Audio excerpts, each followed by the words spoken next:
Membahas perkembangan perang Amerika Serikat, Israel, dan Iran sudah bersama saya di studio pakar geopolitik dan keamanan nasional Wibawanto Nugroho Widodo, PhD. Yang pertama-tama tentu saya berterima kasih karena sudah berkenan untuk bergabung dengan Kompas TV dan hadir langsung di studio. Mas melihat upaya damai ini berarti kali kedua begitu ya disampaikan, pertama secara langsung oleh Presiden, yang kedua disampaikan oleh Jimli Asidiki yang bilang bahwa Presiden ingin mengambil peran sebagai juru damai, mediator. Bagaimana Anda melihat ini? Ya, jadi dari perspektif Indonesia sebagai middle power, apapun yang dilakukan oleh Presiden itu tidak lepas dari foreign policy.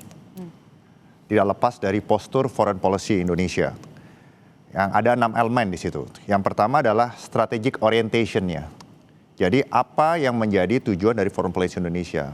Mau menjaga status quo atau merevisi dunia atau menjaga stabilitas. Itu satu. Yang kedua, apa yang menjadi ancaman menurut perspektif Indonesia sebagai middle power yang dipahami oleh Pak Prabowo. Yaitu menurut saya ancaman yang paling bahaya adalah jika terjadi instabilitas di kawasan Indo-Pasifik. Ya, karena impact-nya akan kemana-mana. Dan yang ketiga adalah instrumen apa yang akan digunakan oleh Presiden Prabowo untuk menjalankan foreign policy posture ini dalam menghadapi spesifik isu ini. Apakah itu diplomasi, ataukah militer, ataukah intelijen, atau ekonomi. Nah, kelihatannya yang dikedepankan adalah diplomasi, walaupun militer disiapkan untuk menjadi pasukan yang akan forcing the peace di wilayah Gaza, dan juga di wilayah Iran, ya, Gaza, dan negosiasinya dilakukan di Iran, maaf ya. Dan atau diplomasi ekonomi yang harus dimainkan untuk mengamankan jalur energi itu ya. Yang berikutnya adalah sikap Indonesia. Di dalam internasional politik itu kan ada 3 posisi yang bisa diambil pilihannya. Itu adalah bandwagon, kita ikut salah satu kekuatan besar. Yang kedua adalah balancing, yang ketiga adalah hedging. Nah, yang diambil Indonesia adalah hedging karena Indonesia adalah bebas aktif prinsipnya. Nah, di sini kita harus mengimplementasikannya secara konsisten ya, dan dengan sehingga menimbulkan kredibilitas. Nah, signal yang dikirimkan juga harus jelas. Jadi Presiden Prabowo sudah menyampaikan niat baiknya ya sebagai aktor politik yang mewakili Indonesia di dunia internasional. Saya berniat untuk ikut mendirikan suatu kesepakatan bersama mendamaikan keadaan ini. Jadi yang dilakukan oleh Presiden itu secara realistis adalah membuka akses komunikasi dengan tujuan untuk meredakan konflik yang memang eskalasinya naik. Yang ketiga, kalau bisa idealnya adalah ceasefire. Nah, tetapi proses itu panjang karena Iran dan Amerika itu sangat sengit pertarungannya, sudah melibatkan faktor ideologis, faktor historis, di mana menurut Amerika inilah saatnya dari perspektif Amerika ya, diselesaikan sekarang gitu loh, dari perseteruan yang sudah berlangsung dari tahun 79. Dan selepas siapa yang salah, siapa yang benar ya, tidak bicara di situ. Nah, yang berikutnya Indonesia yang harus dilakukan 3 hal. Yang pertama adalah strategic otonomi. Strategic otonomi itu adalah kemampuan Indonesia dalam hal ini untuk mengambil pilihan bebas. Pilihan bebas ya Mbak ya, gitu. Pilihan bebas di dalam dunia internasional untuk mengambil langkah yang terbaik menurut kepentingan nasional kita. Walaupun kita juga berpartnership dengan dunia internasional. Backbone-nya untuk bisa mempunyai strategi otonomi apa? Yaitu ketahanan nasional. Kita harus kuat di dalam gitu. Pak Prabowo sendiri sebagai Presiden juga harus mendapatkan legitimasi dari public support. Kabinetnya harus dipercaya, apa yang beliau lakukan dipercaya, apa yang beliau katakan dipercaya. Sehingga beliau mendapatkan fondasi yang begitu kuat sehingga tidak bisa terbantahkan pada saat beliau keluar. Nah, yang ketiga adalah beliau melakukan apa yang disebut preventif diplomasi. Nah, dengan apa? Beliau mencoba menjembatani ya kelompok-kelompok negara Islam. Yang kedua adalah bicara dengan Global South. Yang ketiga adalah dengan Global North, ya, termasuk dengan memanfaatkan aksesnya di BOP, ya, di BOP dan hal ini adalah Board of Peace untuk sebenarnya untuk mencegah konflik ini tidak melebar secara geografis masuk ke Samudra Hindia, apalagi kemarin sudah ada penembakan ya di dekat Sri Lanka, tidak mengganggu terlalu banyak jalur perdagangan, suplai energi, ya, dan juga tidak melibatkan great powers lainnya, dalam hal ini Rusia dan China. Karena kalau dilihat ada 13.000 nuklir yang saat ini ada itu dimiliki oleh yang pertama paling banyak tuh Rusia, kedua Amerika, ketiga itu Prancis, yang keempat itu Inggris, yang kelima itu China, yang keenam itu adalah Pakistan, 7 India, 8 Israel, 9 North Korea. Dan di Iran itu fasilitasnya sedang dibangun untuk itu. Dan informasi terakhir adalah tunnel terbesar di Iran itu yang sudah 40 tahun dibangun itu sekarang sudah menjadi target dari US military. Seperti tadi disampaikan oleh Panglima dari US Central Command. Jadi US Central Command itu adalah komando kombatan di Amerika Serikat yang bertanggung jawab untuk menangani semua strategic weapons, termasuk nuklir, pemboman dan segala macam dikendalikan dari sana. Bekerja sama dengan Central Command yang bertanggung jawab untuk masalah Middle East.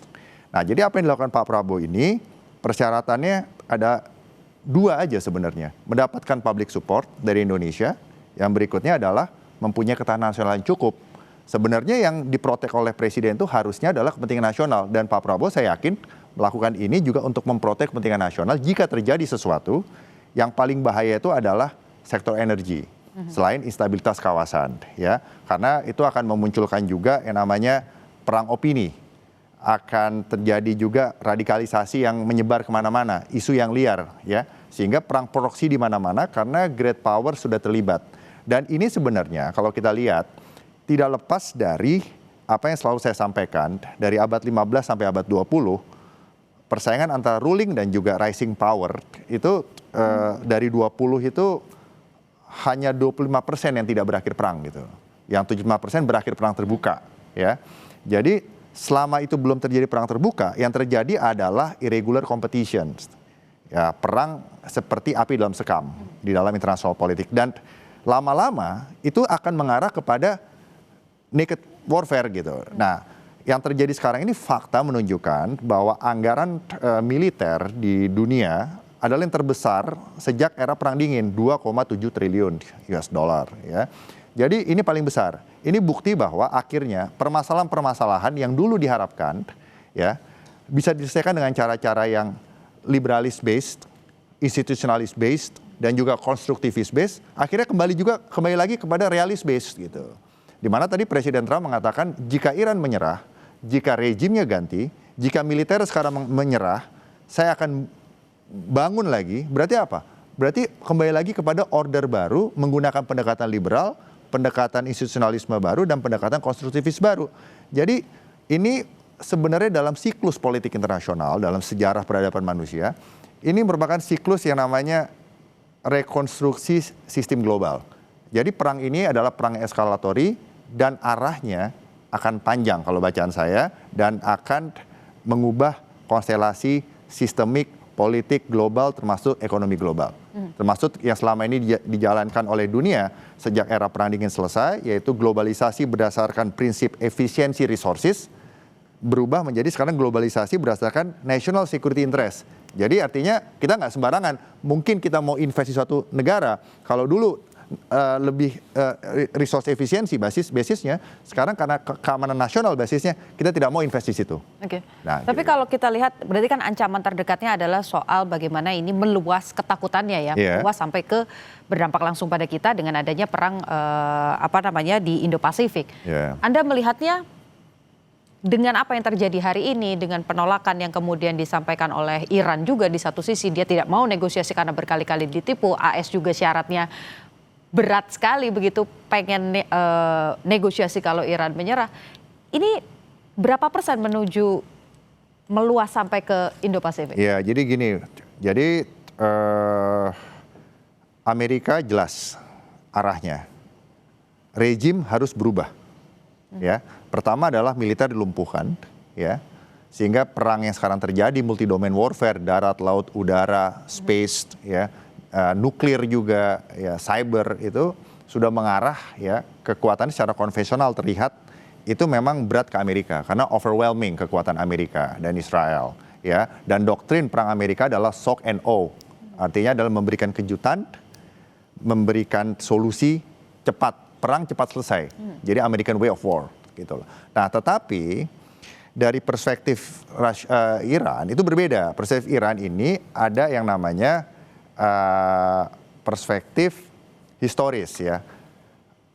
Timur Tengah itu terdiri dari 3 stakeholders yang paling major. Yang pertama adalah Yahudi, yang kedua Arab, yang ketiga adalah Persian. Dan bangsa Persian itu ya yang dulu pernah ada, yang namanya rajanya Cyrus the Great atau Kores Agung, yang keturunannya Darius Agung itu adalah bangsa yang kuat.